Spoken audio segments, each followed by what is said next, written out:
Nas versões mais antigas do hebraico, você vai encontrar, logo ali nos primeiros versículos de Gênesis, a palavra Bereshit. O que significa Bereshit?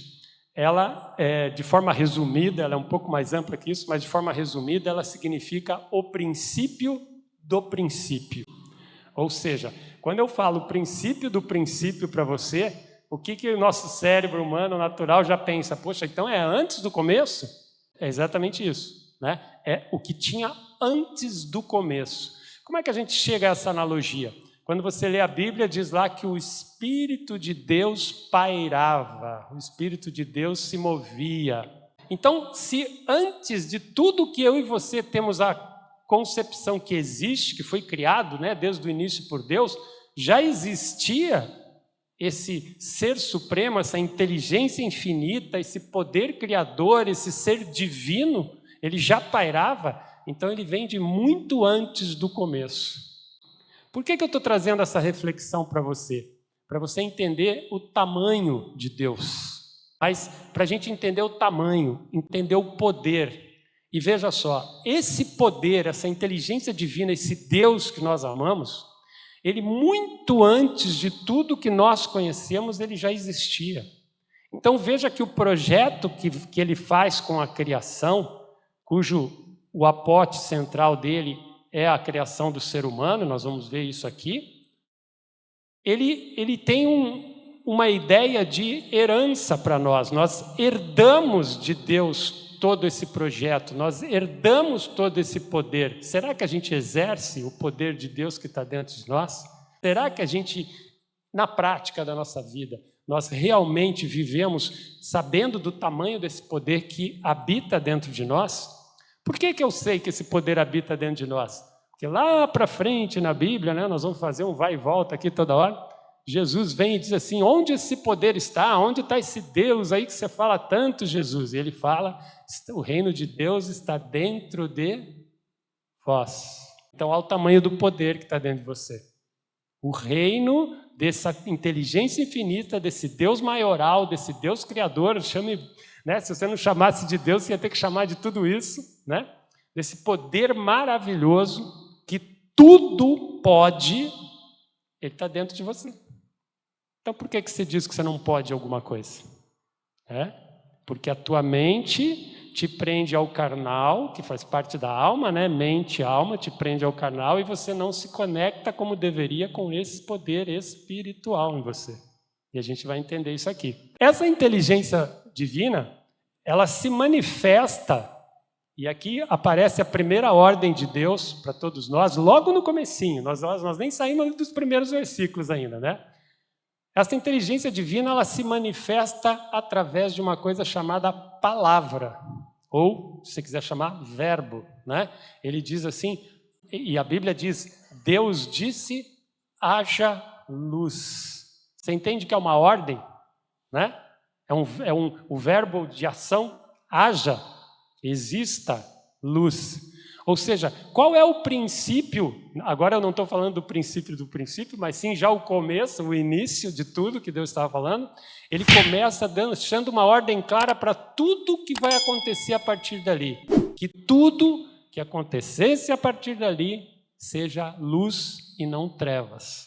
Então Deus não quer nada com as trevas. A gente vai entender mais à frente aqui.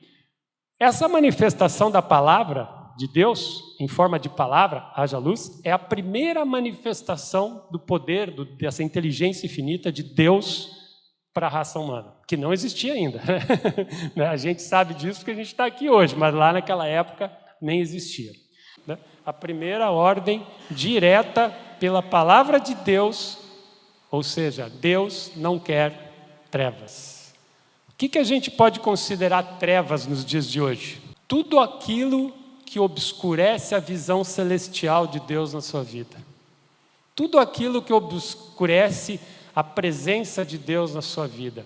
E tudo que obscurece essa visão celestial e essa presença de Deus impede você de ser imagem e semelhança de Deus. Que nesse momento, creio eu que talvez Deus preocupado, ou como Ele é eterno, está no começo, meio e fim, Ele já sabia que a gente ia passar por isso, Ele se preocupa em criar um ser humano triuno, né?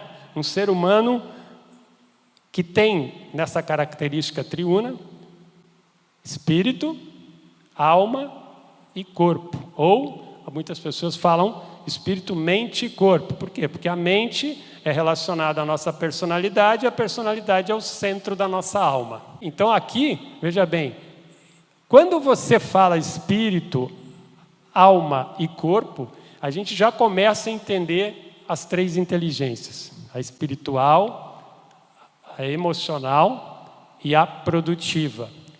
Que na nossa vida prática significa qual é a tua mentalidade, qual é o teu comportamento, qual é a tua atitude, qual é o teu fazer, para onde você vai com o corpo, o que você pensa com a mente, o que você sente com o coração.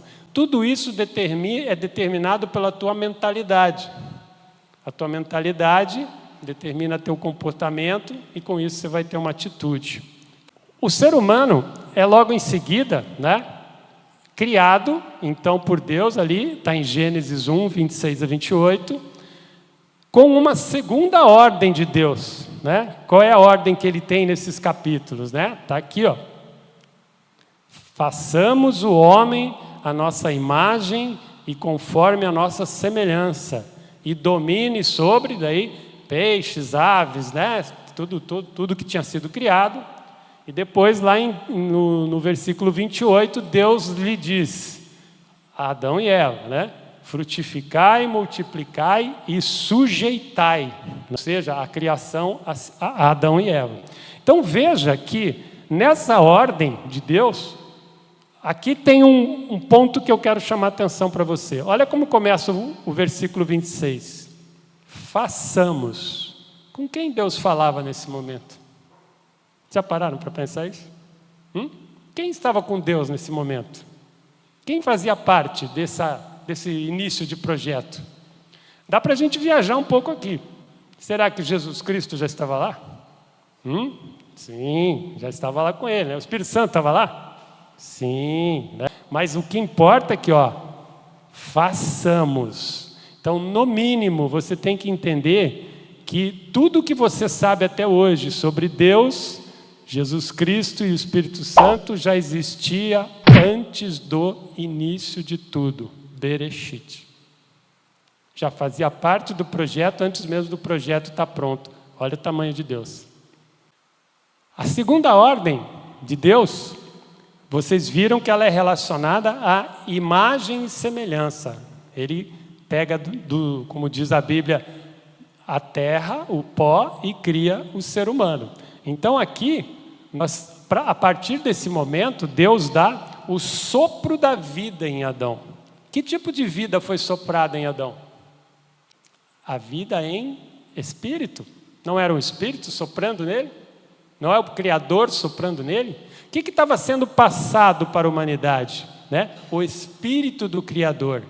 E quem tem um espírito de um Criador, tem qual capacidade na vida? De criar. Será que você exerce a capacidade de criar que Deus te dá? O que é o criar? É o que você faz na sua vida. Da hora que você acorda, da hora que você vai dormir e por todos os seus anos aqui na Terra. Será que você está exercendo a tua criatividade? Será que a tua criatividade começa com Deus verdadeiramente? Está entregue para Deus? Ou você está ainda controlando, querendo fazer do seu jeito e sofrendo de tudo que é lado aí pela vida? Aqui está o detalhe que você tem que pegar. Foi criado esse ser humano à imagem e semelhança desse poder infinito, dessa inteligência suprema, desse Deus Criador. Mas vamos entender que ser imagem do Criador, significa ser expressão. Uma imagem expressa, concorda comigo? Então você tem que ser expressão de Deus. E para ser semelhança, você precisa da intimidade e da comunhão com Deus. Então, se você está afastado da palavra, afastado de Deus, afastado de oração, afastado de jejum, você não está conectado de alguma forma com Deus, você não está em intimidade e comunhão, ok? Então você não está em semelhança com Deus. Se você não for semelhança de Deus, você vai conseguir expressar Deus? Sim ou não? Não. Então o que a gente tem que fazer? Focar a nossa vida em ser intimidade e comunhão. Por quê? Porque a expressão vai sair naturalmente. E quando você entende o que Jesus Cristo fez por você, você se apaixona por Ele, não é verdade? E se você não se apaixonou ainda, talvez seja esse o ponto que está faltando dentro da tua conversão. Você se tornar, ter o nível de intimidade e comunhão a esse nível. Que aonde você for, você expresse Deus de tão íntimo que você é e de tanta comunhão que você tem com Ele. Mas também, atrás dessa imagem e semelhança, existia também uma coisa que Deus tinha deixado claro. A humanidade, a partir de Adão e Eva, teria governo e deleite sobre tudo que existia. Por quê? Porque Deus falou, frutificai, multiplicai e dominai. Ou seja, era para a humanidade, né, a partir de Adão e Eva, ter domínio. Só que o que esse domínio expressa? Tanto era o domínio sobre tudo que existia, uma governança, mas ter o domínio de si mesmo. Só que o domínio de si mesmo se estivesse em imagem e semelhança com o Criador. Faz sentido? Então, quando a gente perde o domínio emocional da nossa vida, quando a gente está com ansiedade, depressão, frustração, correria, ou qualquer tipo de sentimento desse tipo, nós não estamos com o domínio que a humanidade tem direito. Por que isso se perdeu com o tempo? Por causa do pecado cometido por Adão e Eva, que a gente vai ver aqui agora na sequência, né? Nós abrimos essa porta para isso acontecer. Esse governo e deleite era o governo sobre uma vida plena. E uma vida plena é uma vida sem sofrimento. Daí, nesse momento, quando eu faço a palestra, geralmente pergunto, Gerson, mas dá para ter uma vida sem sofrimento nenhum? Claro que não, porque nós não somos perfeitos. E mesmo o ser humano perfeito que veio aqui, que era Jesus Cristo, sofreu. Então não dá. Mas qual é o nosso intuito? O máximo possível nos afastarmos do sofrimento. Como é que a gente faz isso? Sendo imagem e semelhança. Como que a gente faz isso? Primeiro eu tenho que ter comunhão e intimidade para depois expressar, para ser imagem. Faz sentido, gente? Então você tem que trazer isso. Tudo que eu estou trabalhando até agora com vocês está no critério de mentalidade. E a Bíblia, quando fala de mente, ela tem 3 ou 4 conceitos, se não me engano, sobre a palavra mente.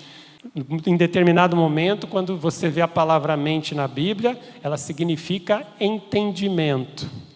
A outra parte em que ela aparece, em outras partes que ela aparece, ela significa mente mesmo, né? E em algumas outras partes, quando se fala mente, está se tratando do coração. Então, quando você ouve na Bíblia, ou você lê na Bíblia, né? É necessário ter uma mudança de mente, uma coisa que no grego é chamado de metanoia, significa mudar o seu padrão de entendimento para mudar a mente, para mudar o seu coração.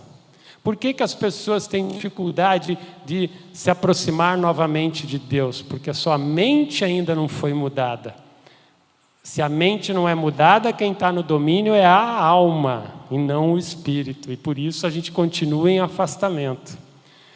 O pecado de Adão e Eva nos levaram ao afastamento. O que isso nos trouxe para a nossa vida? Todos os seres humanos, a partir de Adão e Eva, nasceram com a natureza adâmica, né? Então, uma natureza adâmica significa que desde que a gente nasce, a gente está brigando, corpo e mente, brigando com o espírito. Qual é o nosso alvo ao longo da vida? Se reconectar com o Espírito. Logo em seguida, o ser humano criado à imagem e semelhança de Deus, né? Deus deixa a terceira ordem clara. Não comam o quê? Da árvore do conhecimento do bem e do mal, né? Por que Deus não queria que nós tivéssemos acesso a essa árvore? Porque ela significaria a morte. significaria a perda da imagem e da semelhança de Deus. Então, quando Adão e Eva desrespeitam, ou seja, desobedecem a ordem, são incrédulos em relação à ordem de Deus, não têm respeito pela ordem de Deus, essas foram as atitudes de Adão e Eva, tá?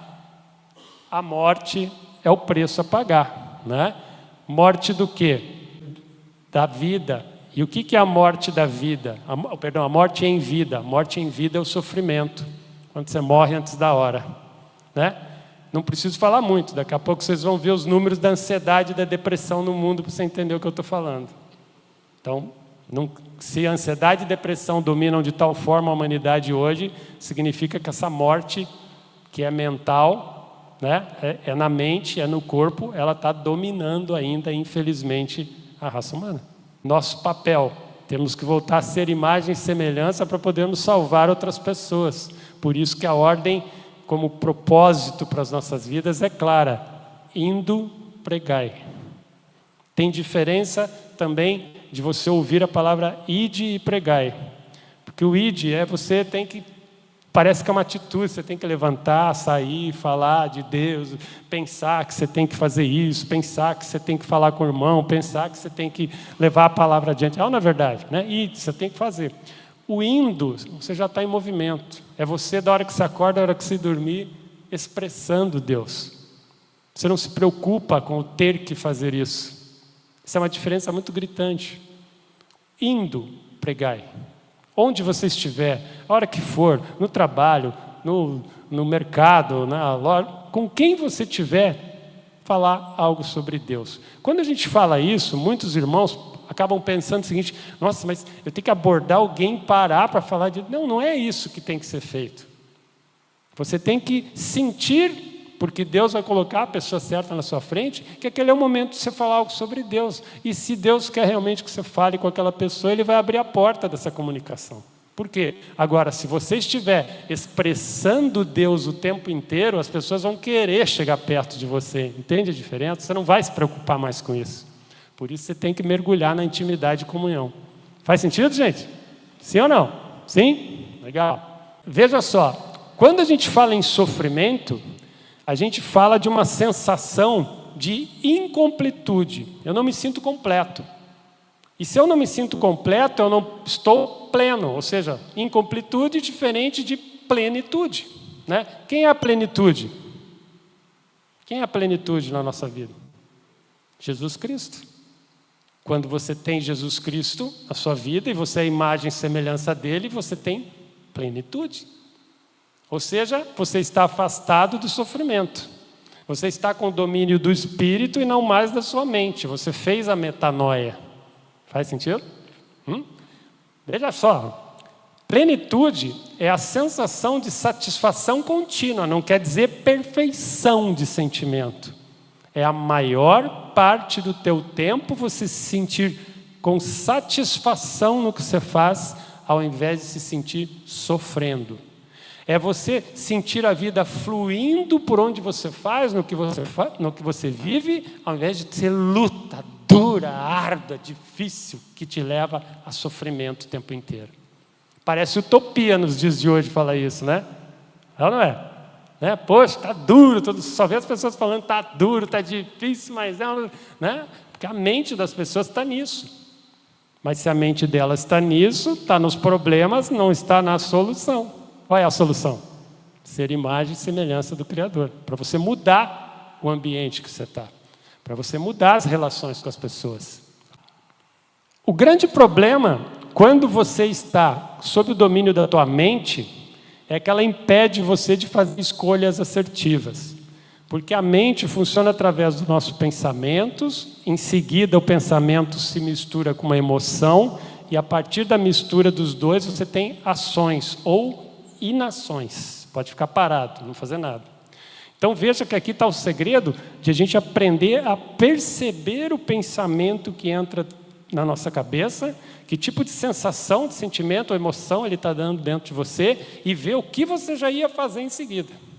Qual o problema que a gente enfrenta aqui? Essa percepção do pensamento, ela leva de 3 a 5 segundos. Se você não percebeu o pensamento, ele já se misturou com alguma emoção, você já está fazendo alguma coisa. E é por isso que a humanidade está do jeito que está. Porque a gente já vive numa velocidade constante o dia inteiro, a gente não para mais para prestar atenção nisso. E quando você não presta atenção no seu pensamento, Jesus já explicou isso na palavra também. Você é igual uma cidade de portas abertas, fadada ao fracasso. Por quê? Porque você não tem autodomínio. Né? Então veja que se essas 3 palavras que eu disse no início para você, mentalidade, comportamento e atitude, não fizerem parte de uma estrutura de ser, de você não trazer para você, eu quero ser mentalidade, eu quero ser comportamento, eu quero ser atitude de Deus por onde eu for, a luz, o haja luz não acontece na sua vida. Você sempre está perdendo para as trevas. Então, a questão que traz para você a reflexão é que área da minha vida está faltando eu ser luz? Que área da minha vida eu estou segurando, eu estou querendo deixar no meu controle, ainda não entreguei para Deus, para Ele fazer a vontade dEle? Que área da minha vida ainda falta comunhão com Deus? Ainda eu quero fazer do meu jeito? Faz sentido, gente? Qual é a área? É a saúde? Você não anda cuidando do corpo, vive doente, vive mal, né? Porque o corpo é que carrega a tua alma e teu espírito. Se você não cuida dele, né? Ou é a tua parte emocional, teus sentimentos, ou é a tua parte de trabalho, ou é tuas finanças. Qual é a área que você precisa ainda entregar para o Criador, para você se sentir mais pleno? E lembra que quando você se sente pleno, você diminui o incompleto. Incompletude versus plenitude. Por que Deus não queria dar acesso à maçã, né? Como a gente diz no sentido figurado? Não queria que as pessoas acessassem a árvore do conhecimento do bem e do mal. Porque veja só, qualquer forma de conhecimento que você acessa, seja leitura, um vídeo, qualquer coisa que você aprende em forma de conhecimento, aqui mesmo, está acontecendo isso agora, eu estou trazendo um conhecimento de alguma coisa para vocês, naturalmente vai acontecer dentro de vocês o processo da dualidade humana, dualidade do pensar. O que é a dualidade? São 2 pontos, né? Um ponto aqui, o outro aqui é a distância entre 2 pontos. No caso do pensar, a dualidade na prática funciona assim: faço ou não faço, certo ou errado, acredito ou não acredito, roubo ou não roubo, bato ou não bato, mexo ou não mexo, e por aí vai, né? Mas quando você vê bem e mal, que representa todos esses duplos comportamentos, você vê no meio aquele X, né? Vamos imaginar bem, aí o X, né? Que seria o versus, o mal. Esse versus aqui, o que significa, né? Bem versus o mal. É a dúvida. Então Deus não queria que nós tivéssemos o acesso, tivéssemos que lidar com a dúvida na nossa vida. Porque a dúvida é parceira dos 3 inimigos da raça humana. Que são, né? A ilusão, o apego e o medo. Se você vive na ilusão, que pode ser o seguinte na tua vida: você viver fazendo algo que você não gosta, você viver afastado de Deus, você não entregar alguma área da tua vida porque você quer ter o controle, achando que você que vai reinar, que você que vai segurar a onda sozinho, você viver iludido por uma pessoa, um relacionamento que está complicado e você não toma a atitude que tem que tomar de pôr esse relacionamento nas mãos de Deus. Enfim, qualquer coisa que você se sinta não fazendo aquilo que deveria ser feito, você está vivendo na ilusão. Pequena ou grande, não importa. Se você vive na ilusão, você vive distante do antídoto da ilusão, que é a sabedoria. Se você vive com apego dominando a tua vida, você não se livra do seu velho jeito de ser, da sua velha forma de pensar, não entrega, como eu falei aqui, as áreas da sua vida, você sempre continua agindo do mesmo jeito e quer resultados novos na sua vida, você vive no apego. Quando você não se afasta das pessoas que não contribuem para o teu crescimento pessoal, emocional, espiritual, você vive no apego. Ou seja, o antídoto que você poderia estar aproveitando na tua vida do apego, que é o amor, ele não está pleno na tua vida. Faz sentido? Então, se você está apegado demais a alguma coisa, você está tendo o tipo errado de amor. Não é o amor verdadeiro, não é o amor condicional, não é o amor que Jesus ensinou. E se você estiver dominado pelo medo, significa que provavelmente você tem problemas em relação à fé no Deus que habita dentro de você. E se Ele habita dentro de você, você tem problemas de fé porque você tem medo, ou seja, você não acessa a fé, pelo menos do jeito que você gostaria. Então é por isso que a gente vê na palavra que a gente tem que matar o velho para que surja o novo. Enquanto isso não acontece, o processo da metanoia dentro de nós, ele não acontece. Você fica com dificuldade de entender, de aceitar e de entregar. Ou seja, você não descansa em Deus. Então veja só, por que a gente tem que entender isso aqui, ó? Se você pudesse resumir a manifestação de Deus do começo ao fim da Bíblia, você com certeza, na sua definição, ia incluir essas 3 palavras aqui, ó: sabedoria, amor e fé. Não é verdade? Por quê? Porque nós temos aqui, ó, a manifestação. Então, se eu não busco adquirir sabedoria, se eu não aprendo o que é o amor verdadeiro e se eu não vivo pela fé, eu estou cumprindo o meu papel aqui? Estou sendo imagem e semelhança aqui? Eu estou tendo intimidade e comunhão com o Criador? Não. Eu estou expressando Deus? Então assim você começa a entender que talvez algumas coisas que não estejam acontecendo na sua vida, não estejam indo bem, não estejam... Você está se sentindo mal, você está perdido, você está mal direcionado, você está com sofrimento, seja porque essas 3 coisas... sabedoria, amor e fé não estão andando muito junto com você. Ou talvez em alguma área só, não necessariamente na tua vida toda. Por isso que eu falei, qual a área que falta entregar para o Criador. Depois de toda essa fase, que Deus criou o homem e tal, a humanidade, né, com o pecado de Adão e Eva, a palavra diz que eles saíram do Éden, né? E já os filhos de Adão e Eva nasceram à imagem e semelhança do homem, né? Qual é a natureza dessa semelhança com o homem? A natureza adâmica, né? A natureza mental. A natureza mental tendo dificuldade de se encontrar com o espírito. Sim? Só que aí começa um processo ao longo, né? Claro que isso aqui essa narrativa aqui tem milhares de anos, né? Aqui, né? Deus começa, veja a tentativa e o tamanho do amor de Deus pela humanidade, que Ele vai dando chance atrás de chance, para quê?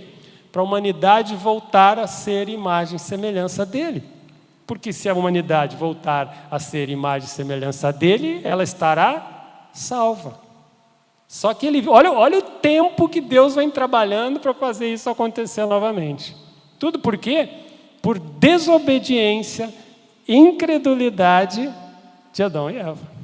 Ou seja, desobediência e incredulidade do ser humano que perdura até hoje. Sim ou não? Já era para Jesus ter voltado aí, se a gente for analisar do jeito que anda o mundo, né? Mas como só Ele sabe, então a gente tem chance ainda pela frente aí, né? Mas olha só que interessante. Deus começa com Noé um processo de limpa. Foi a primeira tentativa dele. Pô, vou jogar água em tudo, só vai salvar a família do Noé. E ele faz isso, porque era o único que andava à sua imagem e semelhança. Mas qual foi o problema? Né? Os filhos, a humanidade foi criada a partir de Noé, voltou para o mesmo problema. Algum dos filhos, algum dos parentes dele lá não estava com esse grau de conexão, não estava sendo imagem e semelhança e começou a trazer pessoas para o outro lado. Aí o que vai acontecendo? Né? Ele tem que fazer uma limpa, isso é feito, ele tira todas as pessoas, e mesmo com a humanidade tendo uma nova oportunidade, ela continuou errante, continuou com a mente adâmica. Até que isso vai se desenrolando, Deus vai levantando pessoas, levanta Abraão, vai ao longo do tempo levantando pessoas para levar a mensagem novamente para nós. Só que ele vai até o período de Sodoma e Gomorra. E eu acredito que nesse dia, Deus estava realmente, fala, não aguento mais, eu vou queimar todo mundo. Né? Porque Sodoma e Gomorra representavam tudo que é de ruim naquele momento no mundo. Era onde a coisa estava pior. Né? Podia ter escolhido outro lugar, não, mas foi Sodoma e Gomorra. Então, provavelmente, elas eram o ápice do que está errado, do que estava errado. O ápice do afastamento da imagem e semelhança de Deus. Ou seja, as pessoas não estavam nem aí. Mais ou menos como está hoje, né? Se a gente for olhar aí, a maioria das pessoas está meio nessa briga entre Sodoma e Gomorra aí, né? Mas o que Deus faz nesse momento, né? Deus olha e quando Ele vai tirar, né? Quando Ele vai queimar, jogar enxofre, como diz na Bíblia, lá na cidade, Ele lembra de Ló. Né? Ló, sobrinho de Abraão e tal, e ele fala assim, poxa, vou tirar o Ló de lá. E ele fala para Ló o seguinte, ele fala, Ló, você saia daí e venha para cá, aqui nos montes, se não me engano é uma cidade chamada Acar, ou Azar, alguma coisa assim, me fugiu o nome da cidade, mas era nos montes, era numa colina, e ele fala assim, ó, saia daí e venha para cá. Veja que Deus não falou assim, ó, saia daí, venha para cá e amanhã eu vou te mandar para uma praia muito legal, para um futuro bacana, para cheio de coisas legais na tua vida. Deus não falou do futuro com ele. Deus falou para ele sair do passado, da mente escrava, da separação de imagem e semelhança e venha aqui para o presente, onde eu vou estar acertando aqui o rumo da humanidade. Você, Abraão, vocês vão começar a fazer isso.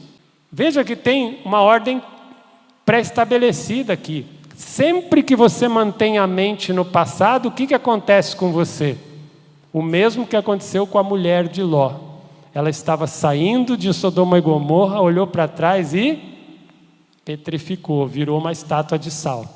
Ou seja, quando a tua mente está presa no velho jeitão de ser, na velha forma, na velha natureza, na teimosia, ansiedade, principalmente nos fatores que levam você a não conseguir perdoar, a não conseguir se perdoar por algo que você fez ou deixou de fazer e não pedir perdão, tua mente está presa no passado. Mente presa no passado não vive como tem que viver no hoje, no agora, certo? Por que Deus não falou para Ló ir para um lugar bacana, legal e feliz? Porque esse lugar bacana, lugar feliz, é o futuro, e o futuro não existe, gente. Existe cronologicamente, mas ele não existe, porque quando você estiver no amanhã, não é mais amanhã, é hoje. O passado também não existe mais, porque quando você estava lá, não era passado, era hoje também. O que está implícito atrás disso? Hoje significa eternidade. Você quer viver com Deus na eternidade? E você está pensando que você vai conseguir isso só depois que morrer? Não, é por isso que a salvação é aqui, a eternidade é aqui. Todos os dias, do primeiro até o último que existir, vão ser sempre hoje. Isso é o eterno de Deus, isso é o Bereshit, princípio, meio e fim. Então, se você quer estar com Deus, você tem que estar com Deus hoje. Você quer entregar teu coração, tem que entregar verdadeiramente hoje. Quer entregar o domínio da tua vida, a direção da tua vida para Deus? É hoje. Não adianta ficar relutando dentro de você. E eu estou falando tudo isso para você e eu digo para você, eu já briguei horrores com Deus. Mas de briga feia. Falar, por que você não me dá isso? Por que não deixa aquilo? Por que não acontece? Por que é comigo isso? Aquelas coisas que eu acredito que todo mundo pensou um pouquinho aí já na vida. Né? Deus esqueceu de mim, você faz para os outros, não faz para mim. Eu já briguei muitas vezes com ele. Até uma hora que ele fala assim, calmou, agora você vai entender. Né? E aí o que acontece? Nesse momento vem uma coisa chamada processo. O ser humano gosta de processo? A maioria não. Por quê? Porque processo é árduo, é doloroso, demora. Você tem que ter uma meta lá de longo prazo. Você tem que se transformar naquela pessoa, naquela capacidade para você chegar lá. Só aí já desistiu mais da metade. Concorda comigo? Então aqui, né, Deus dá ainda mais uma chance da humanidade entender. Ele está olhando tudo lá de cima e fala assim, ó, tá bom, não entenderam, já passou X mil anos, já levantei o Jacó, já levantei o José e companhia limitada, sim mesmo, esses caras não entendem, né? Aí ele falou, tá bom, vamos ficar presos lá durante 400 anos para ver o que é bom. Vamos ver se eles mudam. Também não mudaram. Aí falou, tá bom, eu amo tanto esses cabeça dura que eu vou levantar o Moisés para tirar meu povo da escravidão. E aí a Bíblia fala que Deus lembrou de seu povo. Vou tirar de lá, vou dar mais uma chance. Amor de pai. Né? Quantas chances você dá para o seu filho? Quantas chances você como filho recebeu do teu pai? Quantas cabeçadas você deu? O povo do Egito também continuou dando cabeçada. Eles participaram, talvez, das maiores manifestações de milagre de Deus durante toda a história. E assim mesmo não conseguiam crer. Como assim, Gerson? Eles acreditavam em Deus. Pois é, o que acontece? Existe um campo diferente entre você acreditar e se converter. Você pode acreditar nesse Deus, acreditar que Ele tem todo esse poder, mas se você não converte a velha natureza para a nova natureza, a tua conversão não é completa. E com os crentes acontece muito isso, com o cristão acontece muito isso. A gente crê em tudo isso, a gente quer tudo isso, mas ainda não consegue ter a conversão completa. Por quê? Porque a gente fica querendo dominar certas áreas. A gente fica querendo controlar, fazer do nosso jeito, e muitas vezes a gente fala, não, mas é a vontade de Deus e tal, mas é o teu ego falando só para dizer que você entregou e você não entregou nada. Comigo já aconteceu várias vezes. Aí o que vem? Tapa para você aprender, deserto para você aprender, sim ou não? Moisés fica responsável por tirar o povo do Egito. Eu vou te chamar a atenção para 3 pragas que vão mostrar para você as 3 áreas que o inimigo, nosso pervertido inimigo, age na vida de vocês, na minha, na sua. Né? Primeira praga que eu vou chamar a atenção é das moscas. Tá? Por quê? Porque naquele momento, Moisés pede para que o povo de Deus fosse adorar Deus no deserto. E o faraó fala assim, não, vão ficar aqui, mas pode adorar. Já tinha acontecido algumas pragas antes, né? Se não me engano, da praga das moscas é a 4ª. Né? Já tinha acontecido 3 chances antes para o faraó, que na verdade é o inimigo, com o coração endurecido pelo próprio Deus.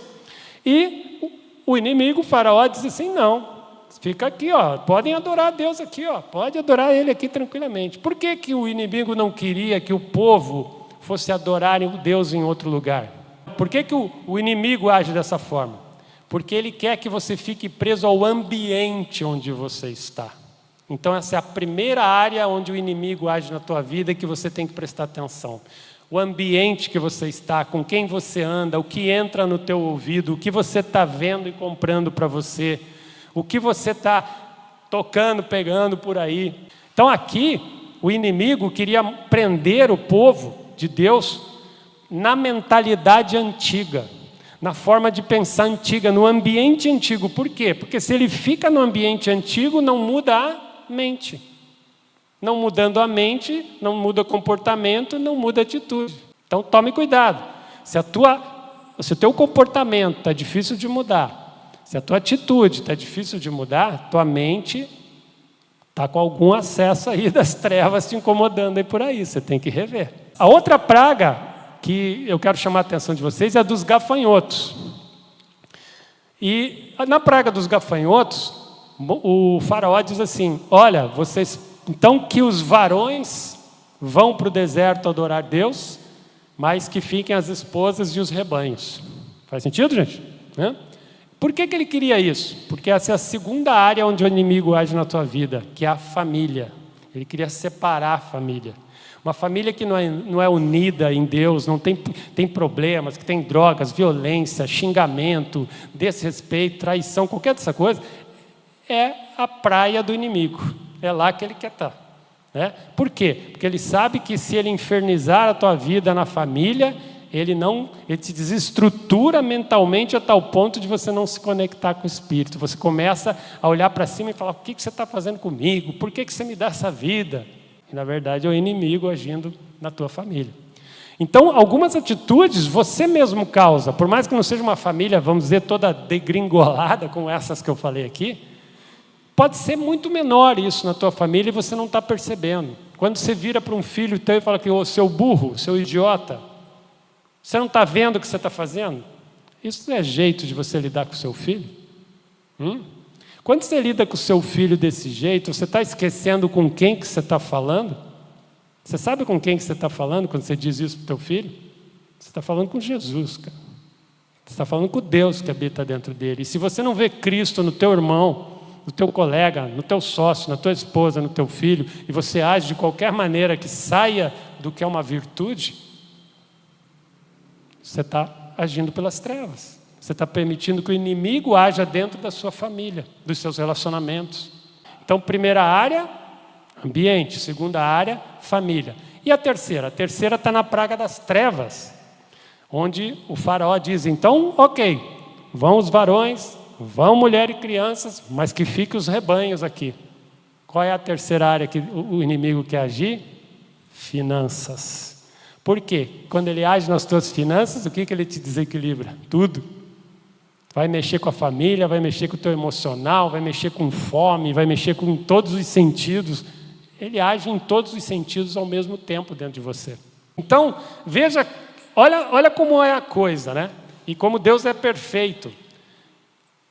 A praga que Deus manda para incomodar o faraó no quesito ambiente são as moscas. O que mosca faz? Se você está num lugar que tem muita mosca, o que ela faz? Ela te enche o saco, ela fica conturbando, você quer sair daqui, você vai para ali e tal, mas você não sai do lugar onde ela está, né? É ou não é verdade? Ou seja, qual o tipo de mosca que anda perturbando você nos ambientes que você frequenta? Qual o tipo de mosca? Então veja que Deus perturba o inimigo com o próprio jeito de trabalhar do inimigo. Depois os gafanhotos, o que gafanhoto faz? Devora tudo, né? O que o inimigo faz na nossa família? Devora a nossa família. Uma família que está perdida nas drogas. Então, se você não for um varão de Deus, se você não for um homem que é o cabeça realmente da tua família, que você ensina princípios e valores para o teu filho, você está permitindo que os gafanhotos andem por perto. Tem que tomar cuidado. E a última área, né, que é a financeira, Deus manda trevas. Quem consegue ver a luz quando você está enfiado num buraco financeiro na vida? Você vai lá para baixo, parece que você perde a noção de tudo, não é verdade? A grande maioria das pessoas não consegue lidar com queda, com falências, tanto é que tem muita gente que até acaba com a sua própria vida de tanta depressão por causa disso por aí, né? Então veja que essas são as ações do inimigo aqui. Mas, entre tantas oportunidades, Deus olhou lá de cima e falou assim, gente, já que não deu para entender até agora, pelo grande amor que eu sinto por todos vocês, eu vou fazer o que vocês não fazem, eu vou me esvaziar. E Deus se esvazia e traz para nós uma referência humana de como voltarmos a ser imagem e semelhança do Criador. Ele manda para cá o Filho, o menino Jesus Cristo. E Jesus Cristo, no seu ministério aqui, vem trazer para nós o que eu disse agora, a referência. O que fazer para eu voltar e ser imagem e semelhança do Criador? O que fazer para eu expressar Deus? O que fazer para eu ser intimidade e comunhão em tudo o que eu faço com Deus? E aí você tem Jesus, e se você, assim, por curiosidade, você jogar, por exemplo, no site GPT, e falar assim, liste para mim os principais 10 comportamentos de Jesus dentro da Bíblia, vai aparecer para você lá. Se você tivesse meio perdido, não soubesse para andar, não tivesse aqui caminhando dentro da palavra, se você só tentasse andar com esses comportamentos, já ia melhorar a tua vida. Por quê que você ia melhorar? Porque você ia estar trazendo os comportamentos de Cristo para a sua vida, né? Você ia ter referência para saber como andar. Mas nós que mergulhamos na palavra, nós além de entender esses comportamentos de Cristo, a gente tem N exemplos dele para que eu e você possamos voltar a ser intimidade e comunhão com o Criador. Faz sentido, gente? Então, veja que aqui, Deus dá, talvez, a última oportunidade para a raça humana. Ele traz o Filho, traz a referência, mas mesmo com todo esse amor e com todo esse esvaziamento, a raça humana ainda não entende. E Jesus, homem, é crucificado, Jesus, homem, sobe aos céus, e ele, ainda dentro do amor de Deus, ele nos deixa o Espírito Santo, né? Para quê? Para que aqui, na nossa jornada, tentando voltar a ser imagem e semelhança de Deus, esteja o Espírito Santo sempre falando algo aqui no seu ouvido quando você está querendo pular para as trevas. Quando você está abandonando a comunhão, quando você está abandonando a semelhança, quando você está abandonando a expressão. Então você tem o Espírito Santo para te guiar nisso. Para quê? Veja só, porque isso faz parte, eu não vou me estender no critério completos aqui por causa de tempo, obviamente, mas faz parte do plano da salvação. A salvação em vida, no hoje, no agora, na eternidade, para continuarmos após a morte, vivendo na eternidade com Deus. Faz sentido, gente? E isso já traz para você o que você tem que fazer, que é tudo que nós estamos conversando até agora aqui. Nós fazemos parte desse projeto lá desde o início, desde o Éden. Mas nós estamos vivendo talvez a última oportunidade de Deus para que tudo isso aconteça. Porque Ele já deu um filho, Ele já se esvaziou, Ele já veio. Claro que Deus pode fazer o que Ele quiser, mas para a nossa mente humana é um pouco impossível falar, poxa, o que Deus vai fazer agora para que a humanidade se renove? E aí Ele deixa uma ordem também na Bíblia, que é que eu e você, a partir do momento que a gente creia, que a gente se converta e que a gente assuma Jesus como Senhor e Salvador, que a gente continue a pregar o Evangelho, pregar a Boa Nova, pregar Jesus por onde você for para toda criatura. Você tem feito isso? Se você tem dificuldade de pregar, de falar de Jesus para as pessoas, né? O teu indo pregar não está acontecendo. Isso é o propósito de Deus para mim e para a tua vida. Indo pregar.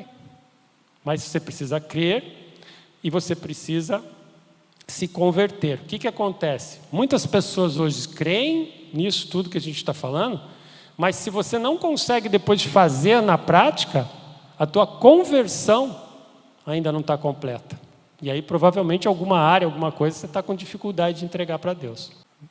Jesus deixou então um plano que era para a salvação da vida, que nos faria aqui em vida retornar à imagem e semelhança. Como é que Ele quer que a gente faça isso? Com aqueles que creem, aqueles que se convertem, estejam em comunhão o tempo inteiro, estejam reunindo a sua igreja. Para isso Ele deixou também um mapa. O mapa, comece primeiro pelo reino de Deus dentro de vós. Por que tudo começar pelo reino?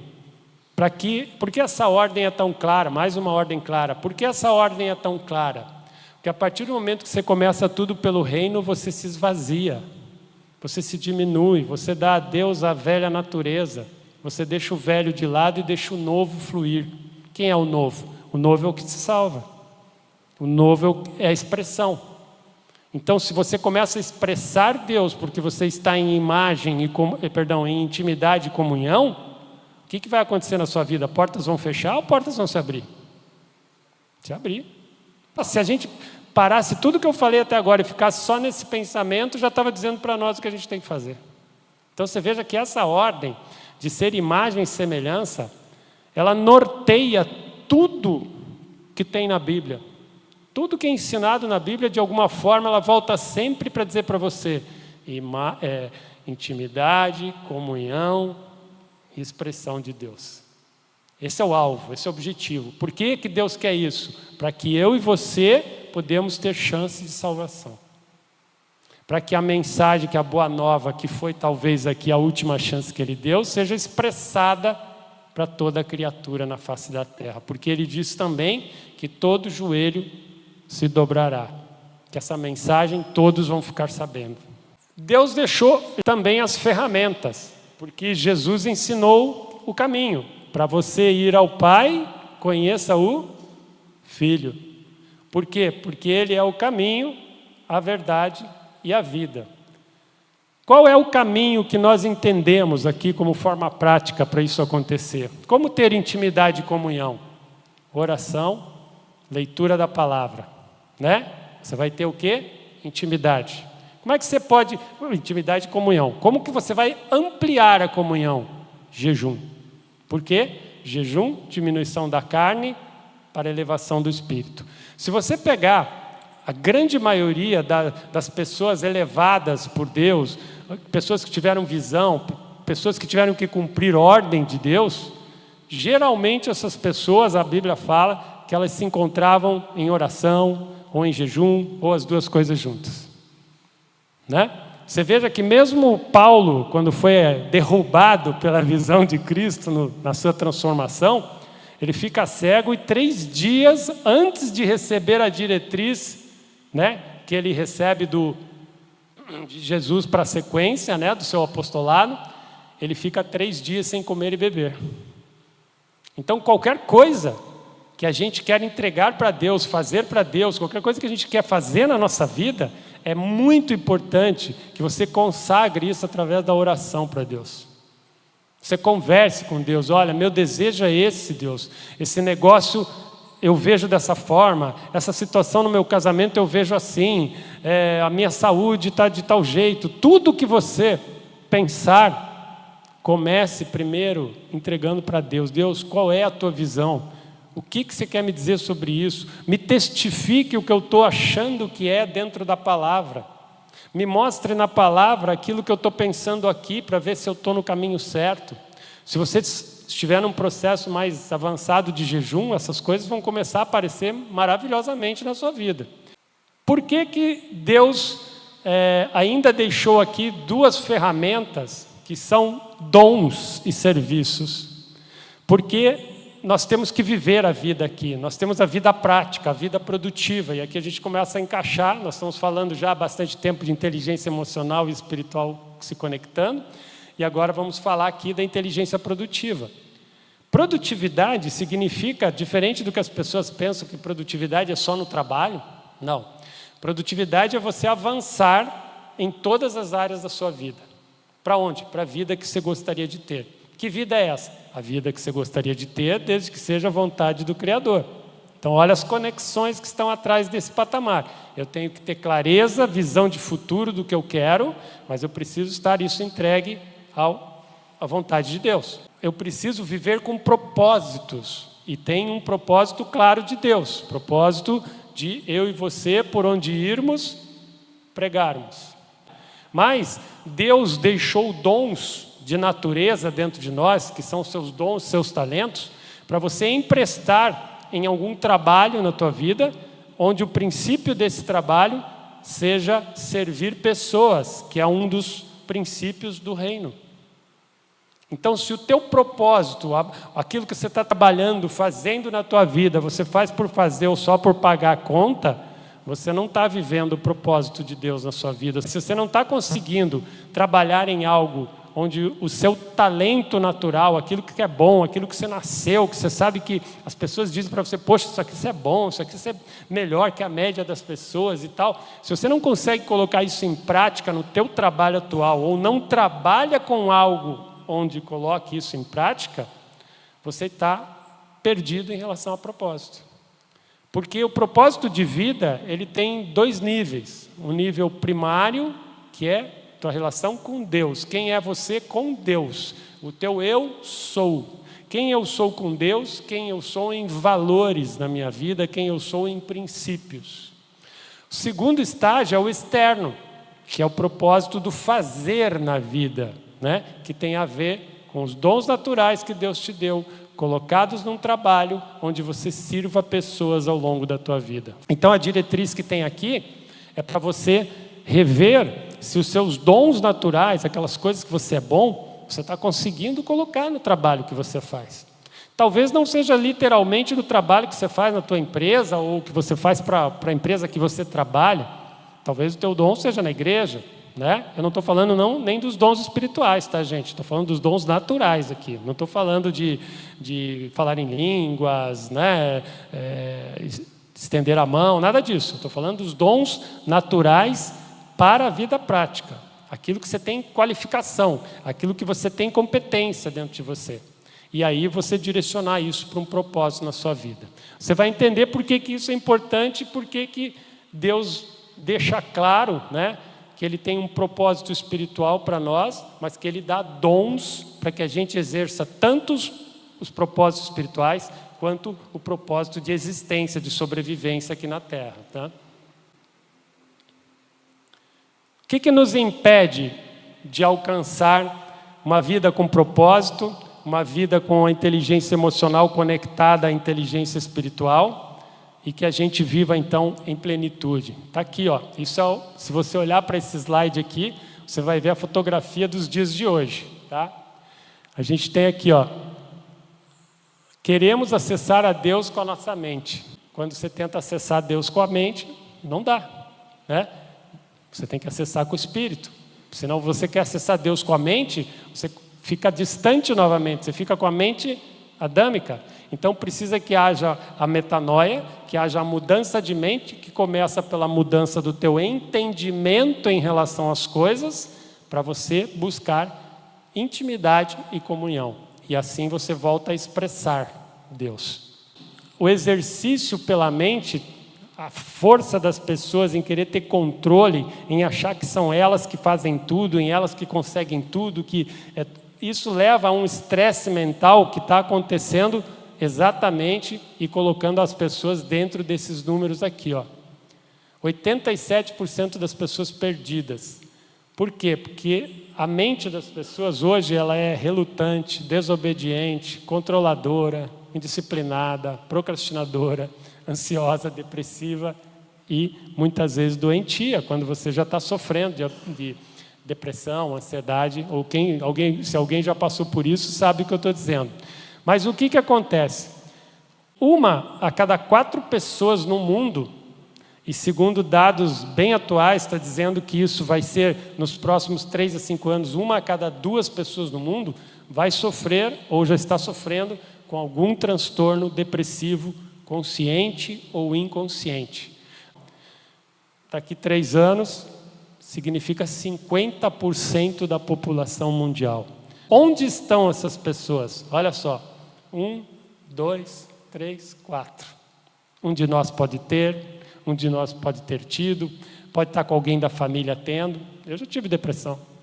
Então, assim, está aqui na nossa frente. Você quer saber se isso está perto de você? O Brasil sempre está entre o número 1 e o número 3 de preocupação para a Organização Mundial de Saúde em termos de ansiedade. E na depressão, o Brasil sempre figura ali de 2º ao 4º lugar no mundo. Então, veja, a inteligência emocional das pessoas está conflitada. Quando as emoções estão conflitadas, qual é o conflito que existe? O da alma com o espírito. Porque a mente conflita a alma briga com o espírito. Você não se conecta com o Criador como você gostaria. Então, o que isso nos remete a entendimento, né? Eu preciso aprender a perceber meus pensamentos, parar mais. Se você não descansa, você só acelera, você mantém a tua mente pensante o tempo inteiro. O que vai acontecer com você? Né? Você não vai acessar o Espírito. A mente que pensa o tempo inteiro, ela se mistura constantemente com suas emoções. É por isso que dá problema, por isso que as pessoas estão tão perdidas em relação a quem são e é o que querem ser na vida. Ó, propósito primário, quem eu sou, qual a minha conexão com Deus, qual a minha intimidade com Deus, né? Estou expressando ou não Deus? Deus controla a minha vida ou sou eu que controlo? E o propósito do fazer, que é o 2º nível aqui, que é o que você faz com o teu trabalho, com os seus dons da sua vida. As pessoas encontram-se perdidas de quem são e do que querem fazer, porque elas têm uma dificuldade de sentido na vida, de rumo, de direção. E quando isso acontece, você sente a ausência de propósito na vida. Olha o propósito de novo. Qual é o teu propósito? Aí aqui tem que ter um entendimento. Muitas pessoas pensam que o propósito é o seu trabalho. E eu já mostrei para vocês que propósito tem 2 níveis, onde um é o trabalho, o outro é a tua vida com Deus. O propósito de vida é a missão, é o alvo que você quer atingir com o seu propósito. Então você tem um alvo de Deus muito claro, por onde você for, indo pregai para toda criatura, e você tem o outro alvo de trabalho. Onde eu quero chegar com o trabalho que eu faço? O teu e o meu propósito não precisa ser o melhor do mundo em alguma coisa, mas você tem que ter clareza do que você quer ser em relação ao teu trabalho. Onde você quer colocar a tua empresa, né? Se você é um profissional liberal, onde você quer chegar com o teu trabalho? Quantas pessoas você quer ajudar? Hoje a gente tem aí o exercício da internet, permitindo que você tenha carreiras na internet. Onde você quer chegar? Mas o que você não pode esquecer em relação ao propósito, que ele tem que estar alinhado com a vontade de Deus, senão nada anda. Então você tem que ter essas ideias e esses conceitos trabalhados dentro de você, para você ter o que conversar com Deus sobre isso. Você precisa ter o planejamento no papel do que você quer fazer, para você conversar com Ele. E dizer, Deus, dentro de mim é isso aqui que eu vejo, é isso que eu quero, mas eu quero que você me diga se é isso. Eu quero que você me testifique na palavra, eu quero que você me levante pessoas que me mostrem isso de forma clara. E quanto mais você orar, mais você vai ter resposta. Quanto mais você mergulhar na palavra, mais resposta vai vir. Por quê? Porque a palavra diz que seja você sempre oração e súplicas. Oração, orar constantemente. Súplicas, orar constantemente. Então veja o nível que a gente tem que estar de entrega da nossa vida pessoal, profissional, saúde financeira para Deus. Para quê? Para que as bênçãos que já estão separadas para nós sejam entregues. Então se as bênçãos que você deseja e sonha não estão acontecendo, pelo menos na velocidade que você gostaria, talvez você não esteja entregando de todo o seu coração, talvez você esteja entregando, mas não esteja descansando, não esteja querendo fazer ainda do seu jeito, e com isso você não ouve a direção de Deus. Mas por que as pessoas chegaram a tudo isso? Porque a dificuldade do ser humano desde o jardim do Éden, e com todas as oportunidades que Deus deu para a humanidade, sempre esteve num problema: não sabemos fazer escolhas. Nos abstemos dos nossos valores ou nem sequer conhecemos os nossos valores na hora de fazer escolhas. Na nossa era atual, por que isso acontece? Porque valores humanos não são ensinados nas escolas, deveria ser matéria obrigatória. Princípios milenares, valores humanos deveriam ser matéria obrigatória de escolhas. Mas vamos entender o que são as duas coisas, né? Princípios são regras de conduta em convivência, em comunidade, em grupo, em sociedade. É como você escolhe quais os princípios que você tem para seguir para a sua vida em comunidade. Envolve o outro. Valores humanos são as regras de conduta individual para se fazer escolhas. Então é como você estabelece por onde você quer andar. Não estou esquecendo de Deus nessa ordem aqui não, mas é a tua relação com você mesmo nesse momento. Quais são os valores que guiam as suas escolhas? Qual o problema? Se você jogar agora no Google, escrever lá, valores humanos, vai aparecer 60, 70 valores. Agora imagina a tua mente, teu coração com 70 chefes. Olha a confusão que é. Quando você não toma decisões, não faz escolhas em cima dos seus valores, ou porque os desconhece, ou porque você não os consultou, você está à mercê dos valores dos outros, da influência dos outros, das situações que acontecem, das dificuldades do problema, e tua mente vai para todos aqueles níveis que enquadram você lá na ansiedade, depressão, sofrimento pelo mundo afora. Se você tivesse com essa relação lá de 60, 70 valores que eu falei, você ia encontrar valores como esse aqui, integridade, justiça, importância, segurança, reconhecimento, prestígio, sucesso, autonomia, liberdade, e tem mais os outros que completam lá os 70. Agora, a questão é, quando eu defino para mim 3 valores líderes, 3 generais, 3 comandantes que mandam em todos os outros, eu estou definindo as minhas regras de conduta, tá? Para quê? Para fazer escolhas. Então, por exemplo, eu hoje guio a minha vida dentro dos valores de tranquilidade, de segurança e de sucesso.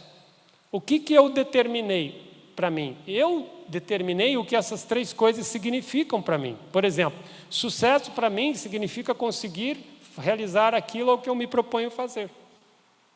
Então você veja que Eu tenho que entender o que é sucesso. Tranquilidade, segurança, o que significa? Eu defini para mim o que significam. E após definir como um todo para a minha vida, o que esses 3 valores significam e por que eles são mais importantes que os outros, eu fui para dentro de cada área da minha vida, pessoal, profissional, emocional, financeira, religiosidade, espiritualidade, autoestima, autoconfiança, e dentro de cada área eu falei assim, o que significa tranquilidade, segurança e sucesso, no meu caso, dentro do trabalho, dentro do meu casamento, na relação com a minha filha, dentro da minha relação com Deus. Para quê? Para que eu tenha caminhos por onde fazer escolhas. Mas o que é mais importante? Valores, eles servem para você fazer escolhas que tirem você da turbulência da mente e venha ouvir o que o coração quer. Por onde o Espírito se manifesta dentro de nós normalmente? Não é pelo coração? A gente não sente Deus, né? A gente fala, eu ouvi Deus, Deus manifestou, Deus falou com o outro, tal pessoa foi uma bênção de Deus. Mas tudo aquilo que você recebe em você recebe com o sentir de Deus. Então veja que, se eu não tenho valores claros, fica difícil eu fazer escolhas. Se eu tenho, como no meu caso aqui, esses 3 valores, e você me traz um projeto novo, você me traz uma ideia, você me traz um problema, qualquer situação, eu vou olhar e vou falar assim, peraí, deixa eu ver o que os meus valores me dizem nessa área que você está falando comigo. Se no dia a dia eu estou com a mente tribulada, meu Deus, vai dar certo, não vai, isso aqui, esse incômodo, você vê que você está começando a se perder do pensamento, você fala, opa, parou. Eu brinco com os meus alunos, com meus mentorados, eu falo assim, instale o opa na sua vida, né? Quando a confusão está começando, você fala, opa! Significa que você está dando um comando para a tua mente, pare, deixa eu ver o que você está pensando, deixa eu ver o que você está sentindo, agora eu vou conversar com os meus valores. Entende que é você no comando? É você indo para o espírito, você indo para o coração e não ficando na mente? Faz sentido isso, gente? Você comandando. Mas não é, quando eu falo esse você comandando, não é você querer comandar acima de Deus, tá? Para deixar bem claro. É naquele momento da turbulência, você lembrar que Jesus disse assim, na vida tereis tribulações, porém tenha o bom ânimo. Dá para você ter bom ânimo se você estiver em descontrole emocional? Dá para você ser imagem e semelhança de Deus se você estiver descontrolado emocionalmente? Não. Então, por isso que você precisa ter o autodomínio. Por isso que Jesus dizia, não andeis inquietos com o dia de amanhã. Viva apenas cada dia o seu mal. Ou seja, para você viver no hoje. Então, você tem que ter controle emocional quando? No único dia que você vive. No único momento que você vive. Como é que você faz isso na prática? Você, de repente, está ali no teu trabalho, vai entrar para uma reunião, ou está com uma situação difícil, vai ter que chamar a atenção de um funcionário, ou vai ter que falar com o teu chefe. Antes de ir lá, deixa aquela sensação tomar conta de você, mas você dá uma ordem para ela. Você vai tomar conta de mim aqui agora, eu vou ali no banheiro, vou ficar quieto 5 minutos, respirando, até eu me acalmar, e quando eu voltar, você não vai me dominar mais. É a mesma coisa que você dizer, opa, aqui quem manda sou eu. Faz sentido, gente? Isso é uma forma de você estabelecer uma comunicação para a tua mente que você está assumindo o comando. Porque se você não fizer isso, você vai entrar na ebulição do pensamento e da emoção junto. Você vai continuar ansioso. E por que pessoas chegam à ansiedade e depressão dessa forma? Porque se cria um ciclo dentro de nós do pensar e do sentir, que é a mistura, né? Pensamento e emoção, que vai criando dentro de nós, isso desde o início da nossa vida até o fim, né? Uma coisa chamada corpo de dor. Sabe aquelas situações do passado, uma emoção, uma coisa que às vezes ficou anos sem te incomodar e de repente do nada acontece uma situaçãozinha pequena, estoura tudo, você volta para aquele nível emocional, aquele nível de briga, de raiva ou de pensamento que você tinha antes? Já aconteceu isso com vocês? Uma dor que ficou guardada lá atrás, muito tempo você tinha esquecido, daqui a pouco alguém vem e fala um negócio, te incomodou tudo de novo. Isso é um corpo de dor, ele pode levar anos para se manifestar, ou ele se manifesta todo dia. Aí a gente vai para a ansiedade e depressão desse jeito que está aqui. Pensamento, teve um sentimento, aquilo produziu uma emoção, né? Claro que a gente está falando de dor, então não é uma coisa boa. Aquilo se manteve em ebulição aqui em você, essa ebulição faz você voltar para o pensamento, ampliar a emoção, ampliar o pensamento, a emoção, ampliar o pensamento, ampliar a emoção, você fica no ciclo da dor. Por isso que você vai para a depressão e a ansiedade. Ansiedade, medo do futuro, de um cenário que não existe. Ansiedade tem relação com medo de não dar conta, medo de não ser bom o suficiente, medo do teu projeto não dar certo, tua ideia não dar certo, teu casamento não dar certo, medo de se afastar de Deus. Tudo isso é o medo do futuro, né? Ou seja, a mente está no futuro, num cenário que não existe e não está aqui no agora. Medo relacionado ao passado, né? Não conseguir perdoar, não pedir perdão, não se perdoar por algo que você deixou de fazer ou não, ficar preso a algum trauma, mesmo que tenha sido um trauma lá na tua infância, você não conseguir perdoar esse trauma, às vezes até um abuso familiar, coisas do gênero, uma violência, você não conseguir perdoar verdadeiramente como Cristo perdoava. E aqui vem um do grande entendimento, né? Eu tenho que trabalhar esse perdão dentro de mim porque o perdão não é para o outro, o perdão é para você se livrar dessa dor. Mas, o que acontece aqui? Se você não resolve o passado, esse passado volta quando a te incomodar? Olha o ciclo da dor. Quando que ele volta? Hoje. Qual é o dia que o futuro que nem existe te incomoda? Lá no futuro? Hoje. Então você entrega o único momento que você vive, você entrega teu tempo. E se você entrega teu tempo, você entrega a tua vida. Por isso a gente tem que ter a ideia que nós precisamos ter esse nível de clareza para reconectar a inteligência emocional, a inteligência espiritual com a parte produtiva, e você vai ver aonde que isso afeta.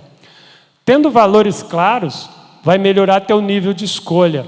Você vai poder fazer escolhas que remetam você a teu propósito com Deus e a teu propósito de vida. Esse é o objetivo, porque você se mantenha focado. Com isso, quando você define 3 valores, você define o teu centro de comando.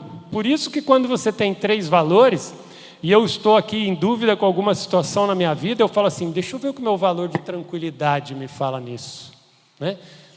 Ok, de tranquilidade me diz para eu fazer tal coisa. Agora deixa eu ver o que o meu valor de segurança me diz nessa situação. Ok, beleza, mas, né? E o meu valor de sucesso? Pô, meu valor de sucesso bateu aqui com a segurança, não bateu muito com a tranquilidade. Aí você vai refletindo. Só que veja em qual estado você está fazendo essa reflexão. Estado pleno, certo? Porque você está no comando, você está percebendo o que você está fazendo, você está dominando a situação. O que está acontecendo nesse estado pleno? Você está vivendo o agora, você está vivendo em consciência. Vida no agora, vida consciente. Não está viajando com a cabeça para lá e para cá. Faz sentido? Para que tudo isso? Para que aquilo que você tem dentro de você, como uma visão de futuro, se estabeleça de uma forma clara para você. O que é a visão de futuro? Essa ansiedade, essa correria que todo mundo vive, não permite que a maioria consiga determinar onde ela quer estar daqui 1 ano, daqui 5, daqui 10. E quando você fala para as pessoas que têm que fazer um planejamento de metas, com rotinas, comportamentos, você fala, meu Deus, vou ficar 5 anos fazendo isso, 10 anos fazendo isso, 90% corre. O ser humano não gosta de processo, o ser humano gosta da dopamina, né? Que é o prazer imediato, o mais rápido possível. Quando você tem uma visão clara de futuro, a visão significa o teu norte, o teu rumo. Que se você estiver em equilíbrio emocional e espiritual, vai ficar mais fácil você planejar, concorda comigo? Você vai ter uma diretriz mais correta. Então veja, eu vou ter inteligência emocional e vou ter inteligência espiritual. Eu vou ter inteligência do Espírito falando comigo, entregando para Deus meus planos, minha direção. Eu tenho inteligência emocional, tomando decisões em cima dos meus valores, que me remetem ao meu coração e não à minha mente. Então eu estou no comando, não a mente, tá? Estou com meu Deus, não com o inimigo, ok? E aí eu olho e falo assim, tá aqui, vou desenhar o mapa a partir de agora. O meu mapa é a minha visão de 10 anos. Onde você quer estar daqui 10 anos? Quem tem claro essa visão aqui? Levanta a mão. Você sabe onde você quer estar daqui a 10 anos? Porque a maioria tem o ledo engano de achar que definir uma visão de futuro daqui a 10 anos já é a tua meta, já é o teu plano, você tem que fazer um planejamento para daqui a 10 anos. Não. A visão de futuro é a tua visão. Como é que Deus falava com as pessoas, com Abraão, com todas as pessoas? Ele chegava para as pessoas e dava uma visão. Ele apresentava: ó Abraão, vai acontecer tal coisa com você. Ó Moisés, vai lá falar com o faraó que tal coisa vai acontecer, né? O José, você está lá dentro da cadeia, o José tem um sonho e aquele sonho leva José para... Então, ó, a visão é totalmente relacionada a você viver com propósito. O teu propósito, eu sou com Deus e eu sou profissionalmente, né? Na vida, no fazer, no dia a dia, tem que estar conectada com a tua visão de futuro. Onde você quer estar na área pessoal, na profissional, na financeira, no teu casamento, na tua empresa, no teu trabalho, na tua saúde, no teu corpo, daqui a 10 anos? Por que as pessoas normalmente elas não têm dificuldade de traçar esse plano todo? Por causa do processo. A visão fica presa no processo, o que tem que fazer durante esses 10 anos. É muito tempo.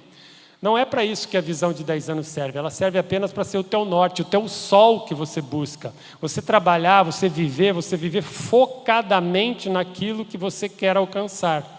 Claro que essa visão você já discutiu com Deus, então você vai no dia a dia fazendo esse caminho. Mas você precisa no dia a dia saber se você está andando ou não para essa visão. E tem duas formas. Você traz essa visão de 10 anos, você cria uma lista de objetivos do que você quer alcançar na tua vida nos próximos 10 anos. Não é daqui 10, é em até 10 anos. É uma diferença enorme. Em até 10 significa que todo dia você tem que fazer. Daqui 10, você fica jogando, quando chegar lá eu vejo, né? Você terceiriza a data de realização. Não se torna uma meta, se torna apenas um objetivo. Objetivo é lúdico, meta é plano, meta é estratégia. Então essa visão de 10 anos transforme numa lista de objetivos. Depois dessa lista de objetivos para 10 anos, você olha e fala assim: ok, o que eu quero que aconteça na minha vida de hoje até 5 anos dessa lista de 10? Conectado. Então aquela tua lista de 10 vai se tornar uma lista de 5 anos com as coisas que você quer alcançar em até 5. Faz sentido até aqui, gente? Ou seja, você está fazendo uma engenharia reversa de sucesso. Mas essa lista de 5 anos ainda não é onde tem que estar o teu foco de atitude e comportamento diário. Você precisa pegar essa lista de 5 anos e falar assim: ok, dessa lista que eu quero conseguir até 5 anos, o que eu quero conseguir no meu próximo ano? Porque é aqui que a diferença, o giro da chave acontece. Você vai ter no máximo 5 grandes metas para a tua vida nesse um ano. Mais do que isso ninguém realiza. As pessoas até traçam metas e tal, mas batem cabeça o tempo inteiro. Para você ter uma ideia, tem uma pesquisa do The Journal, que é um jornal da Inglaterra, que fala que 88% das pessoas que traçam aquelas metas de Réveillon, no Réveillon, né, enche de planos e tal, que essas metas não chegam nem até o Carnaval. Por quê? A dificuldade do processo. A dificuldade de entender. E quando você chega nessa engenharia reversa àquilo que você quer fazer no teu próximo ano, e você define apenas 5 grandes metas, o jogo muda, porque cada uma dessas 5 grandes metas vão deixar de ser objetivos e vão se tornar um plano, com etapas, rotinas, comportamentos, o que você precisa mudar dentro de você, o que você precisa começar a fazer que você não faz, o que você precisa parar de fazer. O que você tem que delegar nesse processo, o que você precisa talvez terceirizar serviços para te ajudar a chegar nessas metas, né? E você vai definir as 5 metas principais. O que acontece nesse momento? Você está trazendo a vida para o hoje. O que eu tenho que fazer hoje para essa meta desse ano acontecer? O primeiro ano é o degrau inicial para a vida de 10 que você quer ter. E aí você conecta a tua inteligência produtiva, a tua inteligência emocional e a tua inteligência espiritual.